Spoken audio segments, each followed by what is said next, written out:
Okay, after discussing about the learning outcomes in determining and formulating the goals and objective, it is very important to know the major or basic principles on how we're going to determine and formulate student objectives. Now, what do you think are these principles that I'm talking about? This will serve as your guiding stars every time you are dealing with the learning outcomes. Let's take the first one. It should begin with the end in mind, meaning begin your lesson with a clearly defined lesson objective. Okay? Why? Because with a clear and specific lesson objective, we will have a sense of direction. With a definite lesson objective in mind, we do not lose sight of what we intend to teach. Okay? And we do not waste nor kill time, for we are sure of what to teach, how to teach, and what materials to use. Second one, let us share our objective with our students. Make it known to our student our instructional objective and encourage them to make the lesson objective their own. With our students set their own personal targets, we are certain that they will become more self-motivated because we are just riding the same boat and we both know where will be our destination. And if that will be the case, learning, teaching will be more effective and enjoyable.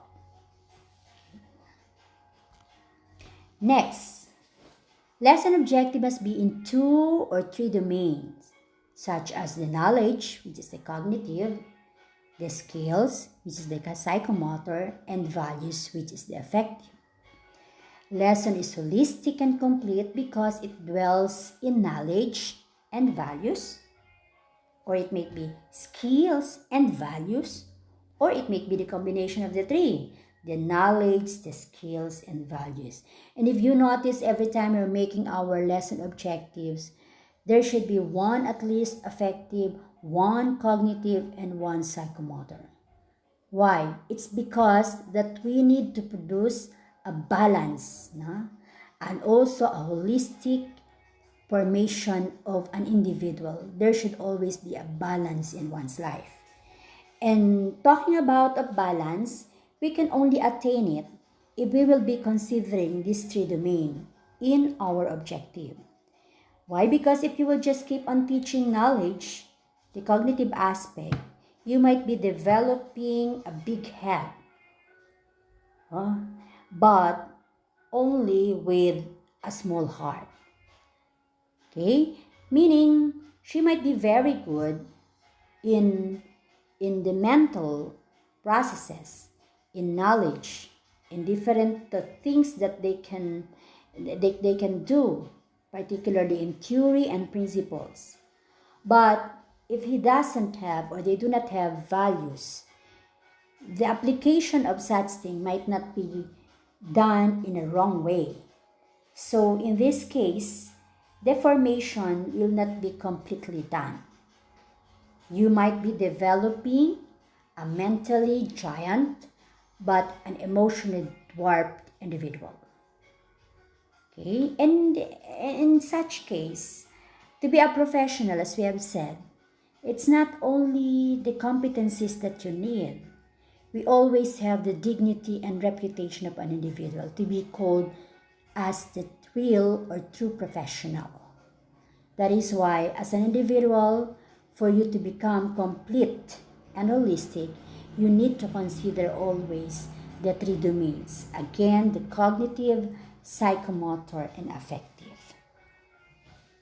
For number 4, we have to work on significant and relevant lesson objectives.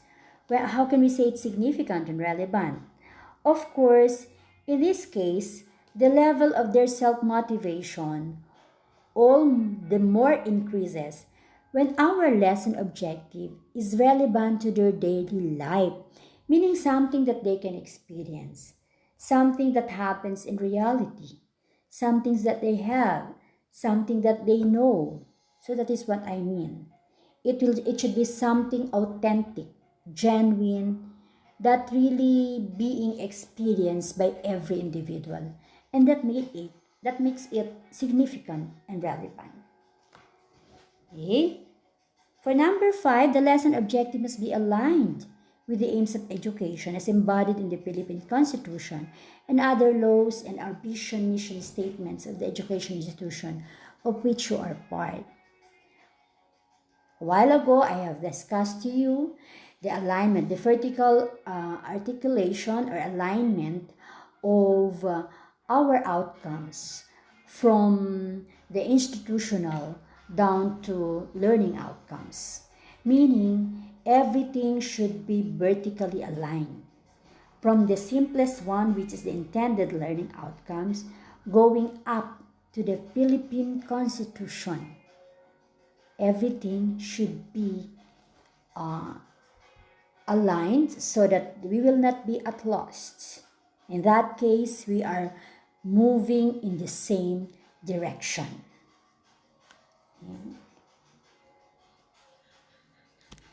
Okay, next one. The aim at the development of critical and creative thinking. Most of the time, the questions that are being asked, both in oral and written, are convergent, low-level questions. Questions that are being who, asked as who, where, when, what. And these things are just developing you in a lower order thinking manner. What we want to develop to our students is their analytic and critical thinking.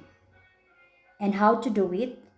We must give some questions that are considered high level, divergent, and open-ended questions.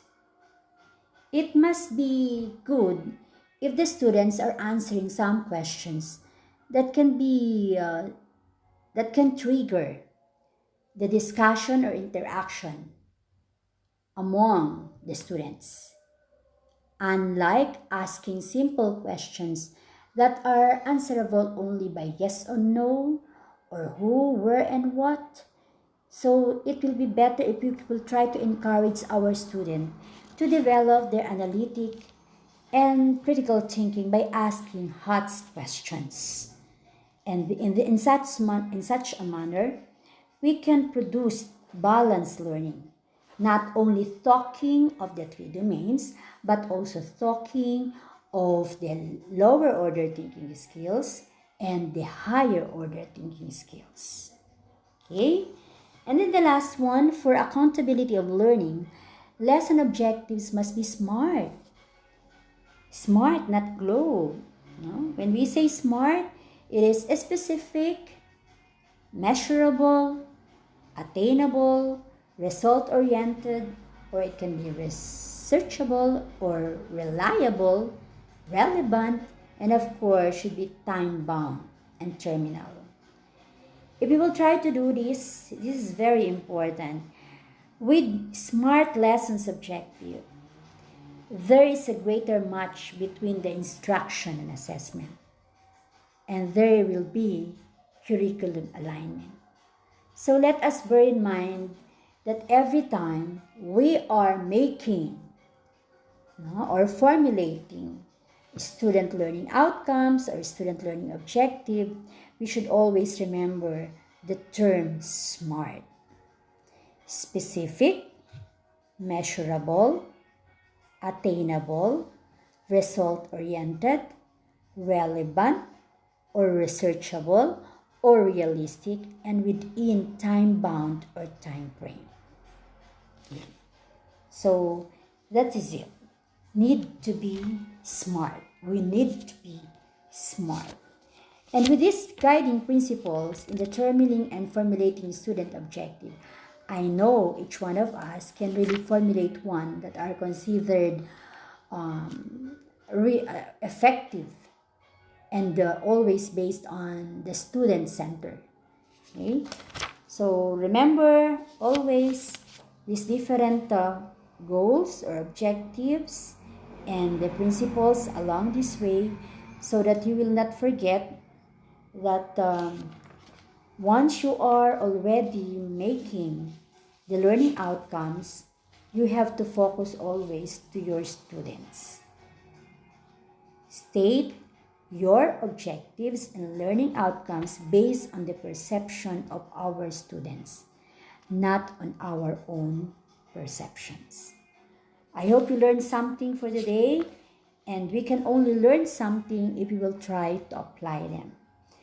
The theories will not be effective, it will not have any good meaning at all if we will not be applying this into a certain situation or in different contexts.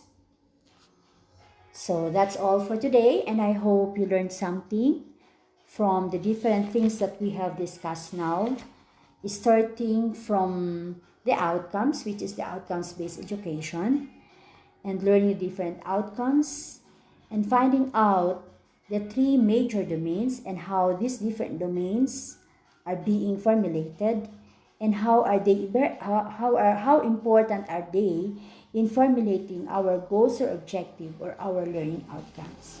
So if you just have some question, you just let me know, and hopefully that we could really apply all the things that we have learned